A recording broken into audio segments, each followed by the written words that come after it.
Nampally బొల్లారంలో 56 లక్షలకే gated కమ్యూనిటీలో 2 BHK flat. Just call. So మొన్నటి వరకు సీనియర్ జర్నలిస్ట్ మూర్తి గారు, సరే ఆ మధ్య కాలంలో యాక్టర్ మూర్తి గారు, ఒక్కసారిగా మళ్ళీ టర్న్ అయిపోయారు డైరెక్టర్ మూర్తి గారు. ఏంటి ఇన్ని షేడ్స్ ఉన్నాయి? ఈ 25 years తర్వాత ఇన్ని షేడ్స్ చూపిస్తున్నారు మాకు. అట్లేం లేదు. నాకు స్పెసిఫిక్ రీజన్ అలా ఏం లేదు. అంటే జర్నలిజం ఇంట్రెస్ట్, జర్నలిస్టే కావాలనుకున్నా. ఓకే, చదువుకునే రోజుల్లో జర్నలిస్ట్నే అయ్యా. బట్ నేను పెరిగింది గోదావరి జిల్లాలో కాబట్టి సినిమా ఇన్ఫ్లుయెన్స్, నాటకం ఆ ఇన్ఫ్లుయెన్స్ చాలా ఉంటుంది. నేను కాలేజీలో కూడా నాటకాలు వేసా.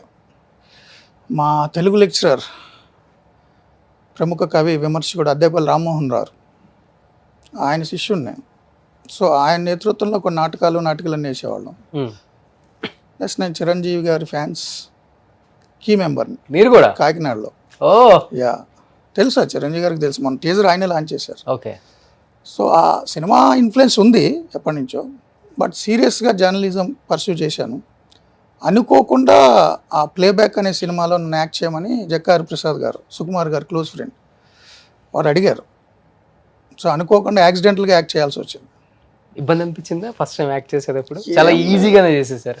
అంటే పని కట్టుకునే ఏదో యాక్ట్ చేద్దాం కెమెరా ముందు ఉన్నా అనే ఫీల్ నాకు రాలేదు. ఎందుకంటే 25 years నుంచి కెమెరా ముందే ఉన్నాగా. అది స్మాల్ స్క్రీనో బిగ్ స్క్రీనో తెలీదు. సో అంత నేను నర్వస్ ఫీల్ అవ్వాల. నేను ఎలా ఉండాలో అలాగే ఉండాలి అనేది ఆయన ఉద్దేశం కూడా. అదర్వైజ్ ఆయన ఆర్టిస్ట్ని సెలెక్ట్ చేసుకుంటే ఆ క్యారెక్టర్ మీద డౌట్ వచ్చేస్తుంది. సో క్యారెక్టర్ అజయ్ లేకపోతే ఇలా ఎవరినైనా తీసుకుంటే ముందు నుంచి నెగిటివ్ థాట్స్ వస్తాయి. ఆ డౌట్ రాకూడదు కాబట్టి నన్ను అడిగారు. ఆయన ఏమన్నారంటే, ఒకవేళ ఎవరినైనా ఆర్టిస్ట్ని సెలెక్ట్ చేసుకున్నా మీ వీడియోలు చూపించాలి, ఇలా ఉండాలి జర్నలిస్ట్ అని.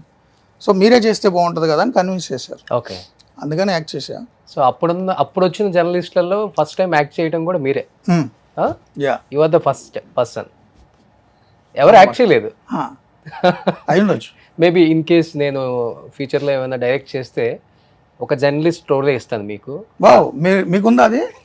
డైరెక్షన్ చేయాలి. ఉంది, చాలా ఉన్నాయి. ఆర్నబ్ గోస్వామి క్యారెక్టర్ ఇస్తాను మీకు. సో దానికి కూడా మీరు పెద్దగా ప్రిపేర్ అవ్వాల్సిన పని లేదు. మనం ఎలా ఉంటే చాలా ఈజీగా వచ్చేస్తుంది. ఎలా ఉంటే అలా ఉండవే. నచ్చడం నచ్చకపోవడం జనం ఇష్టం.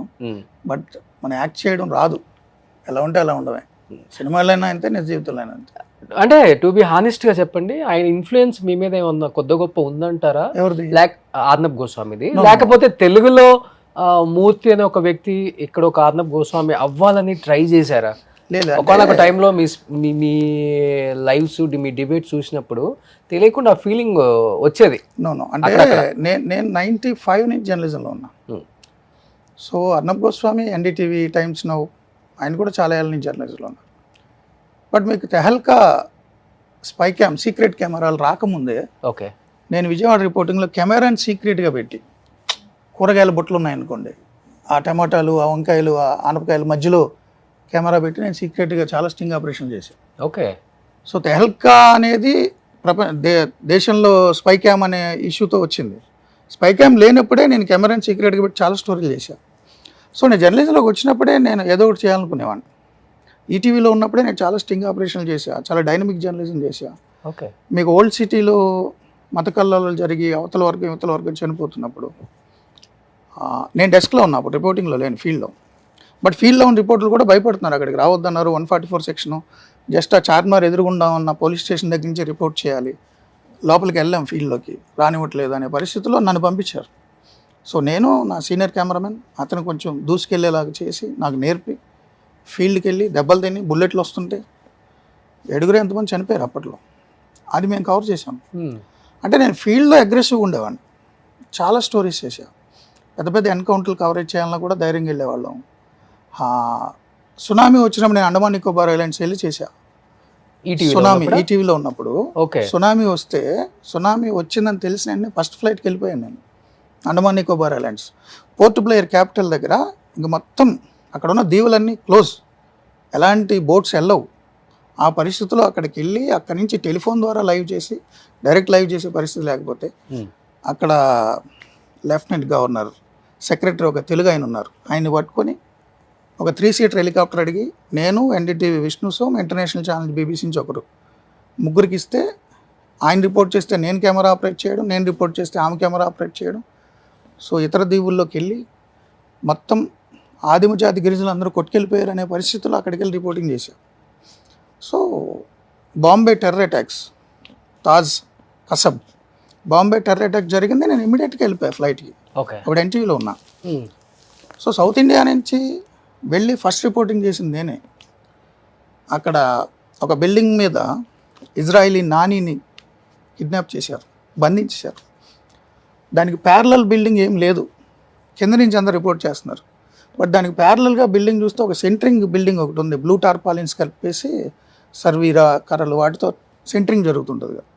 నేను కెమెరా నడుము కట్టుకొని ఆ సెంటరింగ్ బిల్డింగ్ అన్నీ ఎక్కి ప్యారలల్గా అక్కడి నుంచి రిపోర్ట్ చేశాను. నేషనల్ ఛాన్స్ వాళ్ళంతా ఇక్కడ పీసీఆర్కి ఫోన్ చేసి నా నెంబర్ అడిగి నన్ను కాంటాక్ట్ చేశారు. అసలు ఎక్కడి నుంచి చేస్తున్నాడు రిపోర్టింగ్ అతను. సో నేను ఫీల్డ్లో ఉన్నప్పుడు అగ్రెసివ్గా ఉండేవాడిని.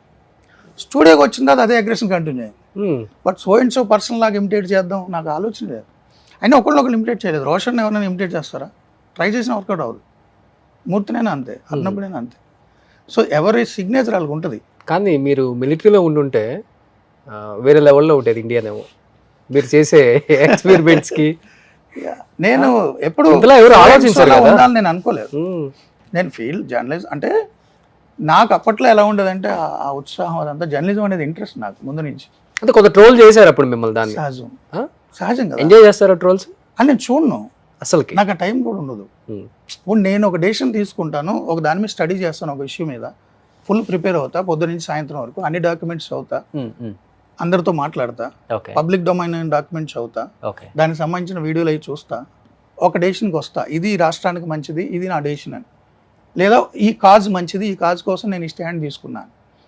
నేను ఒకసారి స్టాండ్ తీసుకున్న తర్వాత నేను దాన్ని కమిట్ అయిపోతాను. నా స్టాండ్ మీద ఎవరికైనా చాలా ఒపీనియన్లు ఉండొచ్చు. ఇప్పుడు ఒక సబ్జెక్ట్ మీద నా ఒపీనియన్ ఎలా ఉండి నేను ఎక్స్ప్రెస్ చేస్తాను, నా మీద నా స్టాండ్ మీద వ్యూయర్స్కి చాలామందికి ఒపీనియన్ ఉండొచ్చు. వాళ్ళ ఒపీనియన్స్ ట్రోలింగ్ ద్వారా రిఫ్లెక్ట్ అయ్యింది. సో దానికి నేను ఇన్ఫ్లుయెన్స్ గురైపోకూడదు కదా. ఓకే. నన్ను ఆయన ఏదో అన్నాడు కాబట్టి నా నిర్ణయం నేను మార్చుకోను కదా. నన్ను ఆయన ఏదో పొగిడేడు కాబట్టి నేను రెండోసారి చేయను కదా. సో అది వాళ్ళ ఇష్టం, నేను పట్టించుకొని నేను చూడండి. అంటే ఎక్కడో ఒక పాయింట్ ఆఫ్ టైంలో నాకే అనిపించింది, అర్నబ్ గోస్వామి లాగా ట్రై చేస్తున్నారు బాగా, ఈయన కూడా గట్టిగా వాదిస్తున్నారు. ఎక్కడంటే పలమనేరు ఒక ఎమ్మెల్యే వెంకట్ గౌడ అనుకుంటా, ఓకే, ఇలా అని చూస్తా, ఈసారి నువ్వు ఎమ్మెల్యేగా ఎట్లా గెలుస్తావు, గవర్నమెంట్ రాకపోతే నీ పని చెప్తా తేల్చుకుంటా అని లైవ్లో అరుస్తున్నారు. కాదు కదా, అంటే మీకు గుర్తుందా? లేదు, నాకు ఆ సబ్జెక్ట్ పర్టికులర్గా ఏమన్నా గుర్తులేదు కానీ, బట్ నాకేంటంటే నేను లైవ్లో ఉన్నప్పుడు ఎవరైనా నన్ను వార్నింగ్ ఇస్తే నేను షేక్ అయిపోవడం ఉండదు. ఓకే, అదే అర్థమైంది, అదే నేను చెప్తాను. Yes, exactly. అప్పుడెప్పుడు ఎవరో నాకు తెలియదు కానీ, నువ్వు ఎలా ఇంటికి వెళ్తావో చూస్తానంటే నా ఇంటి అడ్రస్, నా కార్ నెంబర్ కూడా ఇచ్చా లైవ్లో. ఇది ఈ కార్లో వెళ్తా, ఒక్కడనే వెళ్తా, ఇది నా ఇంటి అడ్రస్, ఏదైనా చేసుకోని. సో నేను లైవ్లో ఉన్నప్పుడు నన్ను ఎవరో బెదిరిస్తే బెదిరిపోయే రకం నేను కాదు. అది నా ఫస్ట్ నుంచి ఉందా సార్ ఇది? దేవన్, నేను రిపోర్టింగ్లో ఉన్నప్పటి నుంచి కూడా. ఓకే. నేను రిపోర్టింగ్లో ఉన్నప్పుడు నేను చేసిన స్టోరీలకు ఇబ్బంది పడి, అప్పటి ప్రభుత్వంలో ఉన్న మంత్రులు, ఎమ్మెల్యేలు నేను చేసిన స్టోరీలకు ఇబ్బంది పడిన అప్పుడు పోలీస్ కమిషనర్లు కూడా నాకు వార్నింగ్లు ఇచ్చారు. నేను ఈనాడులో ఉన్నప్పుడు నా ఆఫీస్ చుట్టూ జీప్లు, నా రూమ్ చుట్టూ కార్లు, చాలా బెదిరింపు కాల్సి వచ్చినాయి. ఫీల్డ్లో ఉన్నప్పుడు కూడా నేను బెదిరేవాడిని కాదు, బట్ అది పబ్లిక్కి తెలియదు. ఓకే. నేను షోలో ఉన్నప్పుడు, లైవ్ స్టూడియోలో ఉన్నప్పుడు కూడా అలా బెదిరిస్తే నా రియాక్షన్ అలా ఉంటుంది. సో నేను ఒకళ్ళని ఇమిటేట్ చేయడం, నేను ఆ లైవ్ చూస్తానే కూర్చున్నా. చాలామంది నా స్టూడియోలో ఉన్నప్పుడు పేర్లు ఎందుకు కానీ అప్పుడు అధికార పార్టీ ఎమ్మెల్యేలు కూడా వచ్చారు, ఏదో రియల్ ఎస్టేట్ దందాలు చేశారంటే స్టూడియోలోకి వచ్చి లైవ్లో మాట్లాడతా ఫ్లోలో నాకు వాన్ చేశారు. నేను రియాక్ట్ అయ్యాను, సరే తేల్చేసుకుందాం అంతే. ఒకళ్ళని ఇమిటేట్ చేయడానికి ఏమి ఉండదు నాకు. సుమన్ టీవీలో మీ పర్సనల్ అండ్ బిజినెస్ ప్రమోషన్స్ కోసం కింది నెంబర్కి కాంటాక్ట్ చేయండి.